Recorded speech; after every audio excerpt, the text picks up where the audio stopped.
नमस्कार मेरे प्यारे बच्चों। आज की वीडियो में हम लोग पढ़ने वाले हैं एक बहुत ही गजब का सवाल। इसमें देखो, ये जो सवाल है इसमें एक भी वर्ड नहीं लिखा गया, मतलब एक भी गिनती वाले अक्षर नहीं, केवल शब्द ही शब्द है। देखो कितना गजब का सवाल है। एक मित्र कहता है, इसमें जान रहे हो अंबानी और अडानी वाली बात है। इसमें अंबानी और अडानी वाली बात देखो। एक मित्र कहता है कि यदि मुझे 100 दे दो। अरे भाई 100 माने 100 माने जाना था 100 माने 100 रुपया 100, ठीक है। दे दो तो मैं आपसे 2 गुना धनी बन जाऊंगा। गजब कह रहा है। मतलब 2 मित्र हैं आपस में। एक मित्र बोल रहा, अरे भाई मुझे तुम केवल 100 रुपए दे दो, मैं तुमसे 2 गुना धनी बन जाऊंगा। तब पता दूसरा वाला उनका भी दादा वो कह रहा, अरे दूसरा उत्तर देता। दूसरा कहता, यदि आप मुझे 10 दे दो। अरे 100 मांगे 10 रुपया मांग रहा, दे दो तो मैं आपसे 6 गुना धनी बन जाऊंगा। धनी मतलब धनवान, अमीर, समझ रहे हैं ना। यानी कि ये जो सवाल है बहुत ही गजब का सवाल है। पहला मित्र, 2 मित्र होते हैं। पहला मित्र दूसरे से बोलता, अरे भाई आप मुझे 100 दे दो, मैं तुमसे 2 गुना धनी बन जाऊंगा, मैं तुमसे 2 गुना धनी बन जाऊंगा। और दूसरा का पता है जवाब क्या दे रहा है। दूसरा का कह रहा है कि बेटा तू हमें खाली बस 10 दे दो। कितना दे दो? 10 दे दो, मैं तुमसे 6 गुना धनी बन जाऊंगा। है नहीं गजब की बात? बहुत ही गजब की बात है। तो कहा है, बताइए कि उनकी क्रमशः क्या संपत्ति है। संपत्ति मतलब उनके पास कितना धन, अरबों खरबों, कितना, कुछ ना, अरबों खरबों ना, केवल सवाल में लॉजिक है। बस बहुत हुई 100 रुपया 200 रुपया से कम हुई, तो लेकिन निकाला जाए, अनुमान है 100-200 रुपया से कम है। अरे जब 100 मांगा था तो कहा था दुगुना हो जाए हम, तो स्वाभाविक है 100 रुपया मांगे बात को दुगुना धनी हो जाए। और क्यों कहा था 10 रुपया हमें दे देता हम तो उसे 6 गुना धनी हो जाए। अरे हम कहते ला तू 10 गुना, 10 रुपया फटाक से हमारे जेबे में बस ला, अब तो हमसे 6 गुना के धनी दिखाओ। तो कहा मतलब ये है 10-5 रुपया दे से क्यों धनवान 6 गुना ना हो जाइए। दुनिया में महंगाई जनता है कितना है। तो चला सवाल देखा जाए। ठीक, सवाल कितना है देखो। सवाल है कि एक मित्र कहता है, माना पहले मित्र के पास, माना पहले मित्र के पास, मित्र के पास 100 रुपए है। इनकी कुल संपत्ति 100 रुपया मान लिया जाए, लो। और उसके बाद दूसरे मित्र के पास कितना हो जाता है? दूसरे मित्र के पास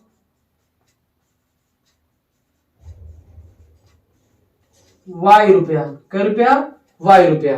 पहलके के पास 100 रुपया और दूसरे के पास कितना माना जाए? Y रुपया। दूसरे के पास कितना मान लिया जाए? Y रुपया। पहले के पास तो 100 रुपया भैया, दूसरे के पास Y रुपया। अभी पहलका वाला बोले दूसरे के से तू हमें 100 दे रहा, तो जब प्रश्नानुसार होगा क्या होगा? प्रश्नानुसार क्या हो जाएगा? प्रश्नानुसार हो जाएगा पहलका बराबर पहलके के पास जितना धन रहा बराबर दूसरे के पास जितना धन रहा। यानी कि पहलके के पास जितना धन है और उतना दूसरे के पास धन जितना है, ठीक है। तो पहलका बोले तो हमें 100 दिया, कितना दिया? 100 दिया। अब भैया ये निकाले, दूसरे को जने 100 रुपया निकाले जेबे में से, फटाक से न पकड़ा दे। इनके पहले लगे क्या रुपया रहा? 100 रुपया रहा, तो इनके पास जैसे आया सु हुई है 100 रुपया। क्या रुपया हुई है? 100 रुपया। इनके बढ़ गए, तो यह कहा था हम तो हमसे दुगना हो जा। तो ये जब 100 रुपया दें तो इनके में से 100 रुपया घट जाए।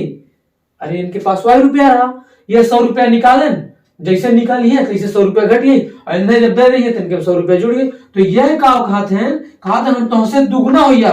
दुगना तो होता तो का बराबर वाला चिन्ह फॉलो होता ना, तो बराबर तो हो ही ना, तो बराबर ही दुगना होता है इनसे। तो दुगना इनमें जब करत जाएगा, यानी कि इसमें जब दुगना होगा तभी तो ये बराबर न होगा। तो इसको अब सॉल्व कर लो। तो x प्लस 100 बराबर 2y माइनस 200। पक्षांतर कर दोगे तो x माइनस 2y, अब बराबर 100 उधर चला जाएगा तो माइनस कितना हो जाएगा? 300। 100 पहले से प्लस बाहर जाए माइनस 200। ठीक, तो एक समीकरण नंबर 1 बोल दिया। अब भैया देखा, और दूसरे का आंसर थोड़ी कौन कम, वो कहा था तू 100 लेबत हमसे दुगना, तू हमें खाली 10 दे रहा। तो देखा दूसरा का समीकरण कैसे बनी?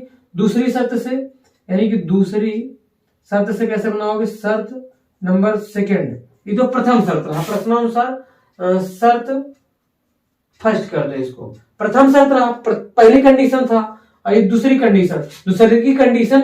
अब कौन बोल रहा है, दूसर का बोल रहा है, दूसर का कौन है, वाई, बोले यक्स जिक्र रुपया रहा, यानी जिसके पास वाई रुपया रहा वो वाला बोले कहे कि तू अम्मा कितना था, 10, तो यह 10 निकाल के पहल के जने देहन, तो इनके में 10 जुड़ी गया, ठीक, जैसे इनमें में से ये 100 निकाल के देहन, इनके में 100 जुड़ा, इनके में से जे दे उनमें में से 10 घटी, और जे ले उनमें 10 जुड़ी, यानी जो देगा उसमें घटेगा और जो लेगा उसमें जुड़ेगा, ठीक। अभी हम 100 रुपया किसी को दे रहे हैं या आप ही को दे दें, ठीक है, तो हमारे पास कम होगा ज्यादा होगा, कम ना होगा, जिसको हम देंगे आप लोगों को देंगे तो आप लोगों को 100 रुपया बढ़ जाएगा सबका, ठीक है, तो फिर दे देना लेना तो, ठीक। अब देखो ये बोल रहा है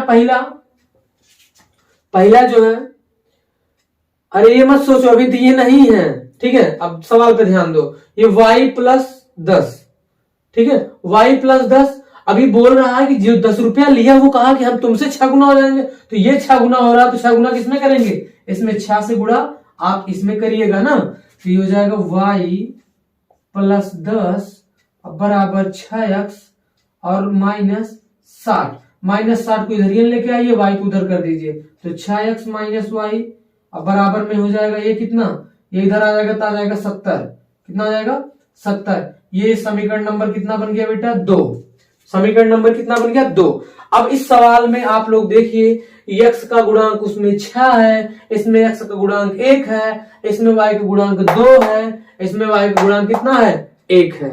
तो हम लोग अगर हम y के गुणांक को बराबर करना चाहते हैं तो समीकरण 2 में 2 से गुणा कर देंगे, अगर हम x के गुणांक को बराबर करना चाहते हैं तो इसमें कैसे गुणा कर देंगे, हम 6 से गुणा कर देंगे। तो हम लोग सिंपल तरीका है, x को ही गायब करो विलोपन में, तो ऐसे लिखोगे समीकरण 1 में, यहां पे लिखिएगा ना, समीकरण 1 में 6 से गुणा करके समीकरण 2 से घटाने पर हम पहले भी वीडियो में बता चुके हैं कब घटाया जाएगा कब जोड़ा जाएगा, अगर नहीं समझे हैं तो उसको जरूर देख लीजिएगा, ठीक है। हाँ तो देखो आप कितना, इसमें जब 6 से गुणा कर देंगे इस वाले समीकरण में, इसमें जब आप लोग 6 से गुणा करिएगा ना, तो इसमें जब 6 से गुणा कर देंगे तो इस साइड में भी 6 से गुणा, देखो और इधर भी 6 से गुणा हो जाएगा, तो ये आएगा कितना, ये आएगा बेटा ये 6x हो जाएगा, और उसके बाद 6 दूनी 12x बराबर 6 त्रिक 1800 माइनस, ठीक। अब घटाने पर लिखे हैं तो ये हो जाएगा 6x और उसके बाद माइनस y, यहाँ पे x लिख दिया गया 12y, ठीक, क्लियर, सही है, बराबर में कितना हो गया वो 70, क्या करने पर, घटाने पर, माइनस, ये हो गया प्लस, ये हो गया माइनस, ये देखो घट गया, ये प्लस था ये माइनस था, कट गया, माइनस 12 में से चला जाएगा तो माइनस कितना बच जाएगा 11y, और बराबर में घटा देंगे तो कितना आ जाएगा 70, घटाएंगे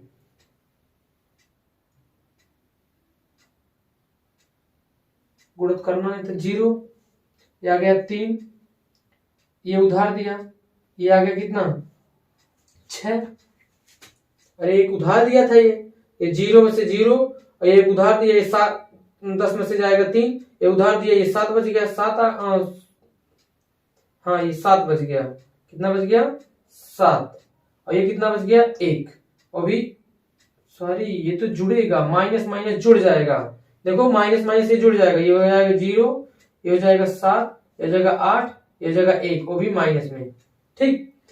अब देखो माइनस से माइनस ये जाएगा कट, तो हो जाएगा y बराबर में 18 70 बटा 11, देखो इसको काटोगे तो 11 का नाम 11, यहां बच गया 7, 11 7 77, यहाँ 0, यानी कि y बराबर कितना आ गया 170, कितना रुपया आ गया 170 रुपया, यानी कि y बराबर रुपया माना गया था, तो y दूसरे के पास है, तो दूसरे मित्र के पास हम लोगों का उत्तर कितना आया 70, समीकरण 2 में मान रखिए, किसमें रख देंगे समीकरण नंबर 2 में, समीकरण 2 में, ठीक है, y बराबर 170 रखने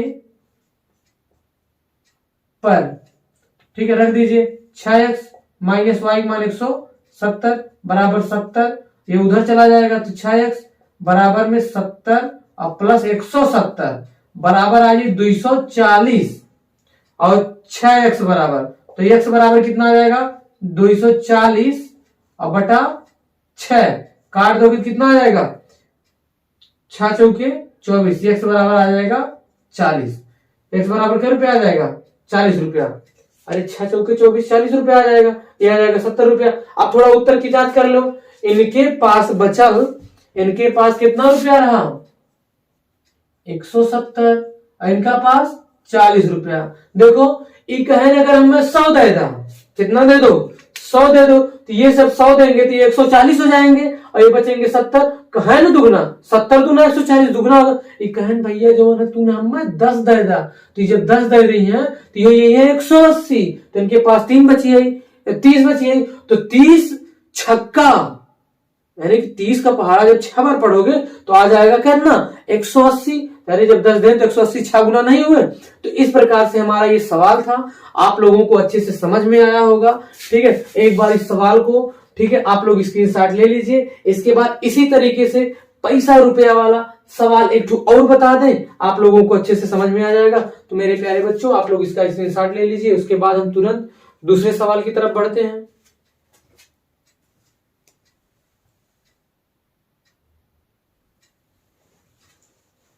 हाँ, तो देखिए अब हम लोग दूसरा सवाल देखते हैं बहुत ही अच्छे से। देखो अरुणा के पास, अरुणा नाम का एक, चाहे लड़का हो चाहे लड़की हो, उससे हमसे क्या मतलब, अरुणा लड़की का भी नाम होता लड़के का भी नाम होता। देखो कहा कि अरुणा के पास 1 रुपए और 2 रुपए के सिक्के हैं, मतलब छोटी बच्ची होगी बेचारी, ठीक है, उसके पास 1 रुपए और 2 रुपए के सिक्के हैं। यदि उसके पास कुल 50 सिक्के हों, मतलब 1 रुपया और 2 रुपया मिलाए कि कुल ढेर के इसे सिक्का है, वो कितना हुई है 50 सिक्का है। तो यानी सिक्कों की संख्या में दे रखा है, सिक्कों की संख्या कितना दे रखा है 50, ठीक। और उसके बाद फिर कहा था कुल धनराशि 75 रुपया है। कुल धनराशि मतलब उसके पास जो है कुल पैसा अगर जोड़ा जाए 2 रुपया और 1 रुपया कहीं की अगर गिनती की है तो उसके पास कितने रुपए हैं 75 रुपए हैं। तो 1 रुपए कितना सिक्का और 2 रुपए कितने सिक्का है, मतलब एक संख्या बता रखे ना, यानी 1 रुपए और 2 रुपए के कितने सिक्के हैं, इन चीजों को हमें बताना है। ठीक, बात समझ लो फिर से। यानी कि एक लड़की है, ठीक है, जो जिसका नाम अरुणा है, ठीक है, या फिर लड़का, उससे हमें क्या लेना देना, मतलब कोई व्यक्ति है, ठीक, उसके पास 1 रुपए और 2 रुपए के सिक्के हैं। यदि उसके पास सिक्कों की कुल संख्या कितना है 50 और कुल धनराशि कितना है 75, ठीक है, तो 1 रुपए और 2 रुपए के सिक्कों की संख्या बताना है। ये देखो बहुविकल्पी क्वेश्चन है, इस सवाल को हम लोग लगाते हैं अच्छे से ना। माना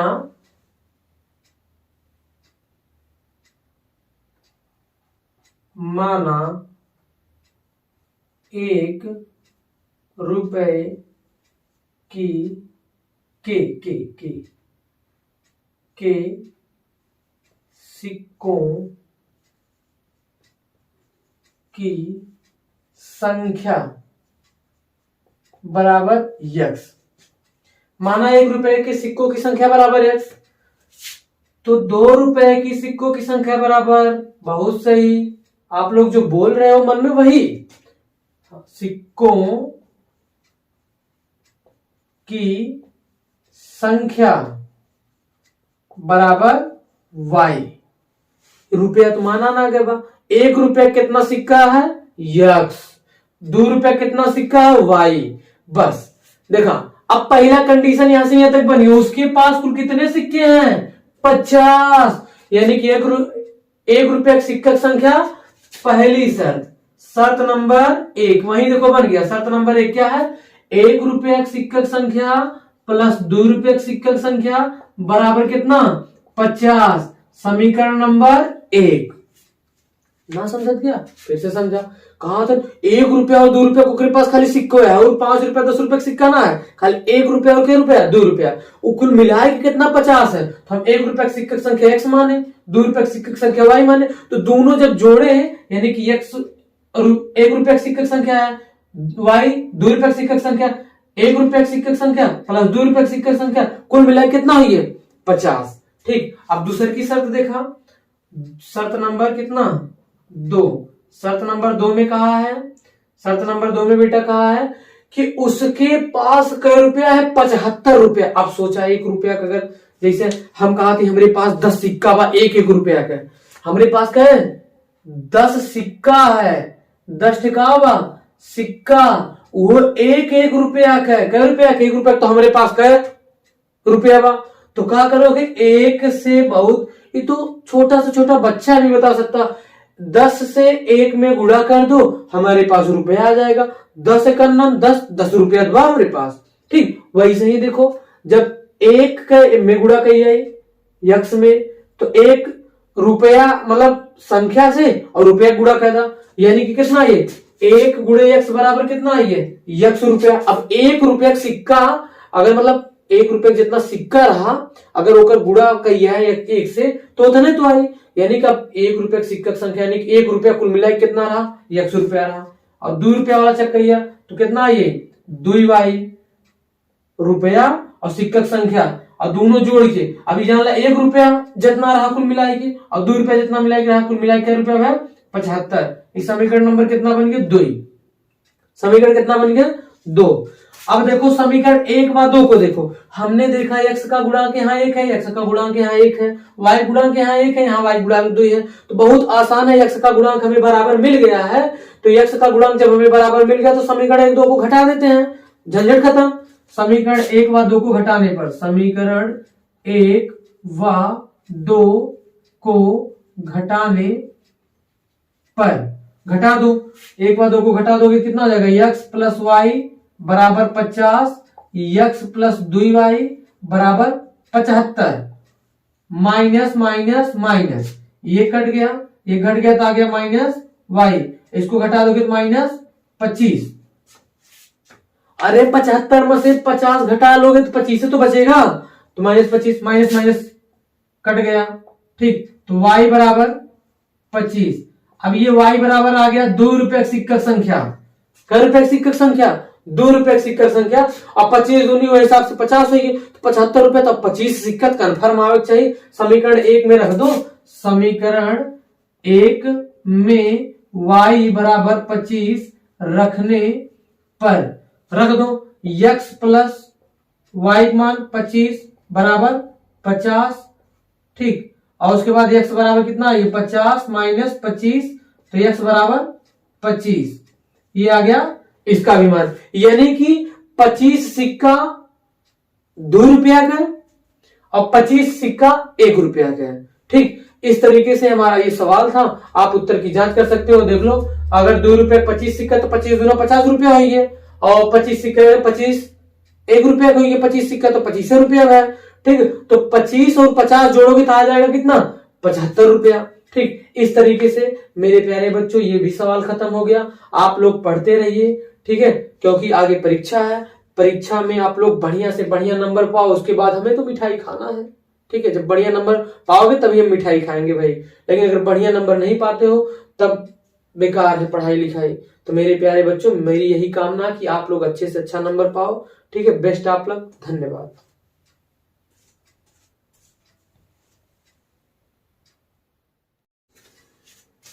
नमस्कार मेरे प्यारे बच्चों, आज की टॉपिक हमारी है एक नए सवाल के साथ हम इस वीडियो में फिर उपस्थित हुए हैं। आप लोगों का अपने, ठीक है, YouTube चैनल पे स्वागत अभिनंदन करते हैं।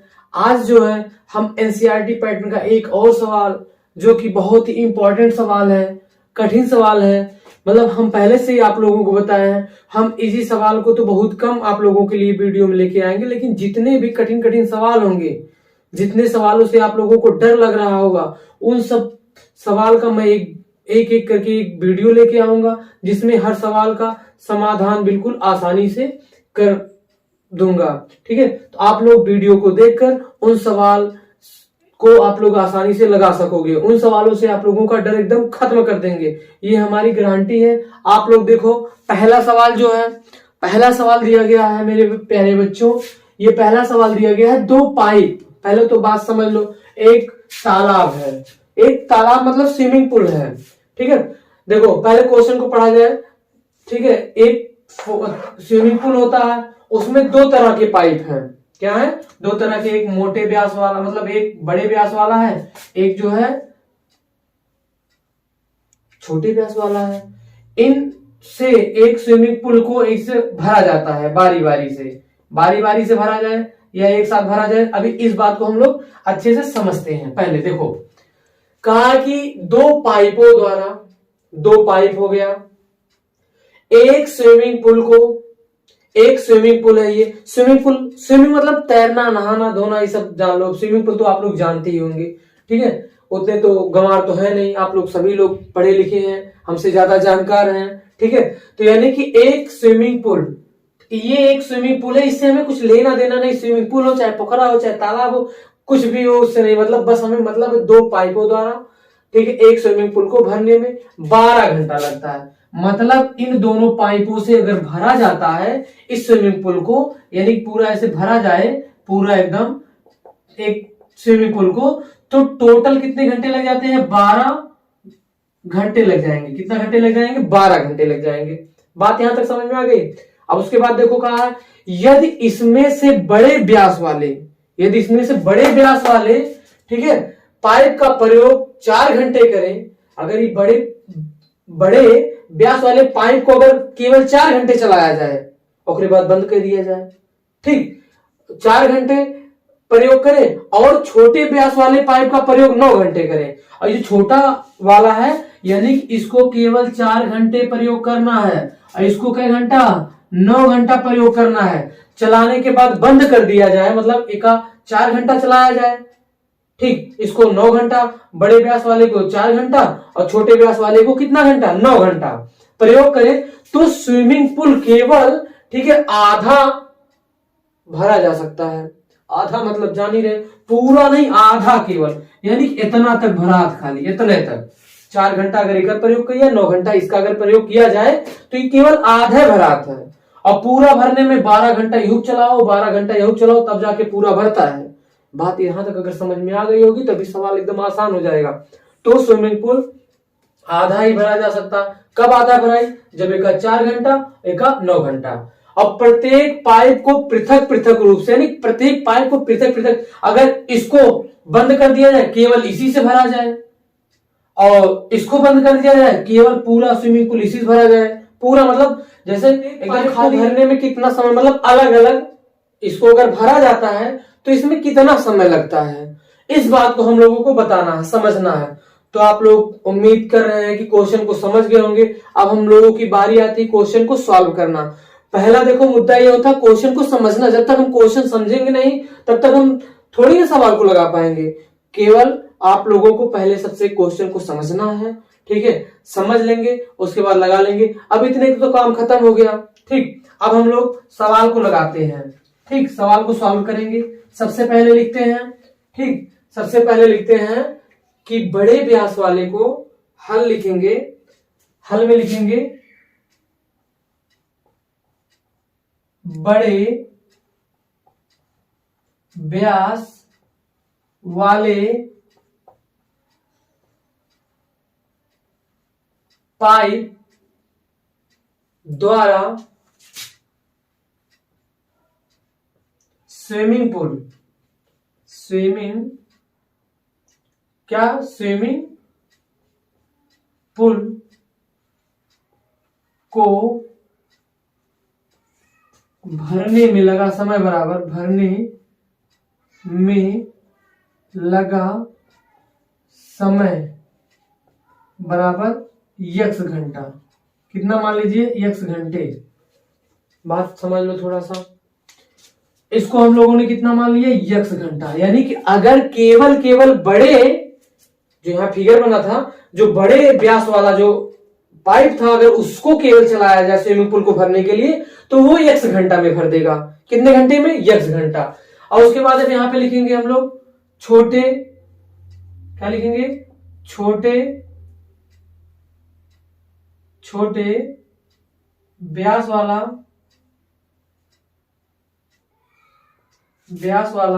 पाइप द्वारा स्विमिंग पूल को भरने में लगा समय बराबर y घंटा।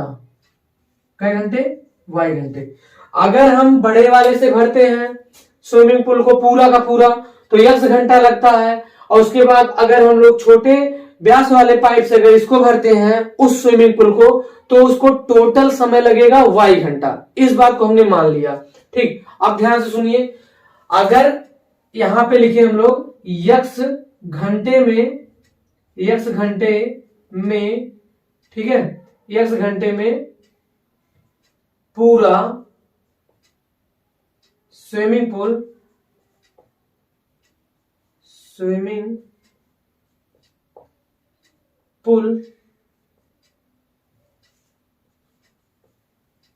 यानी कि x घंटे में पूरा स्विमिंग पूल भर सकता है कौन? बड़े व्यास वाला। यानी कि x घंटे में पूरा का पूरा स्विमिंग पूल को कौन भर सकता है? बड़े व्यास वाला। बात समझ रहे हैं? यानी कि x घंटा में पूरा स्विमिंग पूल भर सकता है कौन? बड़े व्यास वाला। समझ रहे हैं बात को? यानी कि x घंटे में, ठीक है, x घंटे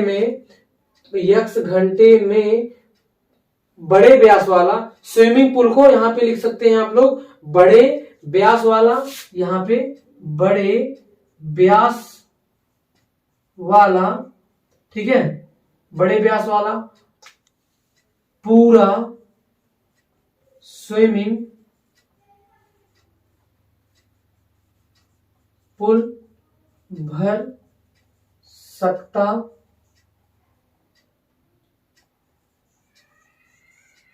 है। तो एक घंटे में कितना भर देगा? एक घंटे में भर देगा 1/x। बात समझा? x घंटे में बड़े व्यास वाला पूरा स्विमिंग पूल को, मतलब पूरा स्विमिंग पूल माने एक पूरा, अगर पूरा एक स्विमिंग पूल है यहाँ पे, मतलब पूरा स्विमिंग पूल मतलब एक भरने में एक पूरा लग जाता है, तो यह 1 घंटे में कितना? 1/x। और उसके बाद तब 4 घंटे चल रहा है। कई घंटे चल रहा है? 4 घंटे अगर प्रयोग करें तो 4 घंटे में कितना भर देगा? 4/x। इसी प्रकार से ऐसे लिखेंगे, इसी प्रकार से, ठीक है, छोटे व्यास वाला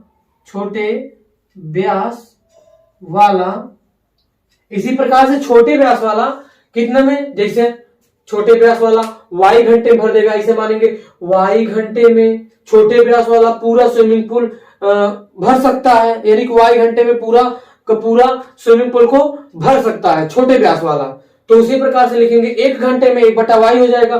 तो इसको कई घंटा चलाया जा रहा है? 9 घंटा। इसी प्रकार छोटे व्यास वाला यानी कि 9 घंटे में, ठीक है, 9 घंटे में छोटे व्यास वाला, ठीक है, कितने भर देगा?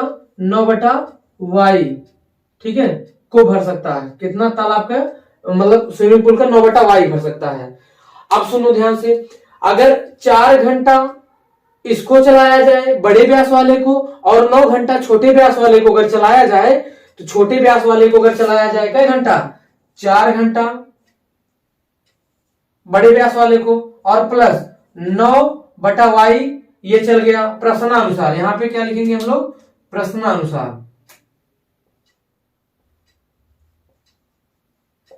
प्रश्नानुसार देखेंगे हम लोग। प्रश्नानुसार बड़े व्यास वाले को 4 घंटा, तो 4 घंटे में कितना भरेगा? 4/x। और छोटे व्यास वाले को 9 घंटा चलाएगा तो ये कितना भरेगा? 9/y। तो यानी कि 4/x भरे बड़का वाला और 9/y भरे छोटका वाला। तो दोनों मिलके कितना भरे ने वो स्विमिंग पूल के? 1/2 माने आधा। कितना भरे ने? 1/2, यानी आधा ही भर सकते हैं। कितना भर सकते हैं? आधा ही। आधा माने 1/2 भर सकते हैं। तो इसको समीकरण नंबर कितना बना लेंगे हम? 1 बना लेंगे। कितना बना लेंगे? 1। इसी तरीके से हम लोग जो है दूसरा समीकरण, अगर दोनों पाइप को दोनों मतलब चाहे छोटका हो चाहे बड़का हो, दोनों व्यास वाले नल को अब इसे लिखेंगे हम लोग x घंटे में, फिर वैसे समझेंगे तो 1 घंटा में इतना, तो 12 घंटा छोटको चला व्यास वाला और 12 घंटा बड़े व्यास वाला भी चला। तो यानी कि 12/x और प्लस 12/y, तो बराबर में ये सब कितना भरे, पूरा का पूरा स्विमिंग पूल, यानी कि यह 12 घंटे लगते हैं, यानी कि 2 पाइपों द्वारा स्विमिंग पूल को भरने में 12 घंटे लगते हैं। तो यानी 12 घंटा बड़े व्यास वाला चला और प्लस 12 घंटा छोटे व्यास वाला चला, तो दोनों मिल के जब भरे तो यानी कि बड़े व्यास वाला 12/x भर दे और छोटे व्यास वाला 12/y भर दे, दोनों मिल के कितना भर दें, 1 भर दें। एक का समीकरण कितना बना, 2। इसको समीकरण कितना बना लीजिए, 2। अब देखो भाई, इसको 2 तरीके से आप लोग लगा सकते हो। पहला तरीका ये है 1/x को आप a मान लो, b मान लो, m मान लो, कुछ भी मान लो, इस तरीके से लगा लोगे रैखिक समीकरण में बदल के। एक तो ऐसे लगा लोगे, यानी कि देखो x का गुणांक अगर ऐसे लगा तो डायरेक्ट x का मान आ जाएगा। अगर उस तरह से लगाओगे, जो मानोगे पहले उसका मान आएगा, उसके बाद जो है आप लोग उसको लगाओगे। ठीक, तो इसको हम लोग मान के लगाते हैं। कैसे लगाते हैं, मान के। डायरेक्ट देखो अगर उस तरह से लगाना होगा, समीकरण 1 में देखो ये 4/x है, ये 12/x है, तो ये वाले समीकरण में 3 से खाली गुणा कर दो। कैसे गुणा कर दो, 3 से गुणा कर दो, अपने आप मान आ जाएगा। तो देखो, तो हम लोग मानते हैं, यहाँ पे लिखते हैं माना, ठीक, माना 1/x बराबर m और 1/y बराबर n। जहां पे देखा, जहां पे कितना हो 1/x हो, वहां पे आप रख दोगे m। तो यहां पे देखो इस समीकरण को संशोधन कर रहे हैं हम लोग, 4/x है, तो इसको हम लोग लिख सकते हैं ऐसे 4 गुणे 1/x, ऐसा लिख सकते हैं। तो 1/x को कितना मान लियो, m, तो ये कितना हो जाएगा 4m प्लस इसी प्रकार से ये 9n और बराबर में कितना हो गया 1/2। 1 कितना हो गया 2। इसको समीकरण कितना बना लेंगे हम लोग, 3। उसी तरीके से ये भी हो गया, ये हो गया 12m, कितना हो गया 12m, ये हो गया 12n और बराबर में 1। इस समीकरण नंबर कितना बन गया 4। समीकरण, अब देखो ध्यान से, m का गुणांक यहाँ पे 4 है, यहाँ पे m का गुणांक कितना है 12 है। तो हम लोग लिखते हैं समीकरण 3 में, समीकरण क्या में, समीकरण 3 में, सॉरी हाँ, समीकरण 3 में 3 से गुणा करने पर कितना से। अब आप लोग इतने का स्क्रीनशॉट ले लीजिए, क्योंकि यहां पे हम मिटाने वाले हैं, मिटा के फिर इसके बाद सवाल को लगाएंगे।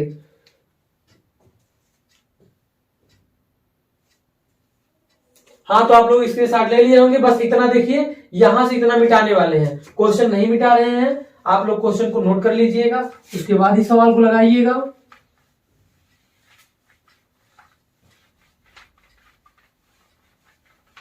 समीकरण देखो 3 रखने वाले हैं, समीकरण 1 भी रख दिया गया, कोई दिक्कत नहीं, समीकरण 1 में भी मान रख सकते हो आप लोग।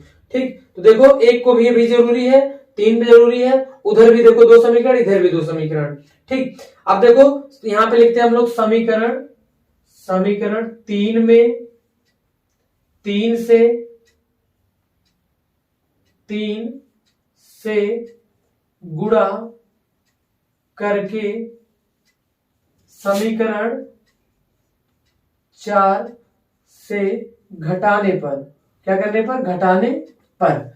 समीकरण में 3 से गुणा कर दो, समीकरण 3 से गुणा कर दोगे, जब इसमें 3 से गुणा आप कर देंगे तो इस में भी 3 से गुणा हो जाएगा, तो हो जाएगा 3 चौक 12m प्लस 3 9 27n बराबर में हो जाएगा 3/2। अब इस समीकरण को लिख दो, ये समीकरण क्या है, लिखा गया है 12m, समीकरण number 4 12m plus 12m minus sorry बराबर कितना आ गया 1 बटा माइनस माइनस माइनस घटाने पर ऐसे चिन्ह खींचेंगे। ठीक है, तो ये देखो प्लस ये माइनस ये कट गया, ये वाला घट जाएगा, कितना आ जाएगा 5 1 15n।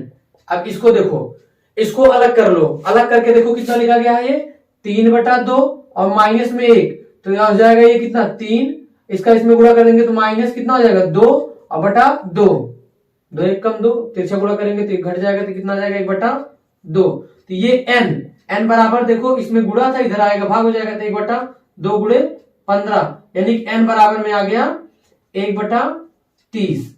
ये n बराबर आ गया 1/30। इसी तरीके से हम यम का भी मान निकालेंगे। यम का मान हम लोग समीकरण किस में रख देते हैं, 4 में, चाहे 4 में रख दो चाहे 3 में रख दो, 3 वाला समीकरण तो यही लिखा गया था, 4 में रख दो अच्छा रहेगा थोड़ा, ठीक है। समीकरण 4 में n बराबर 1/30 रखने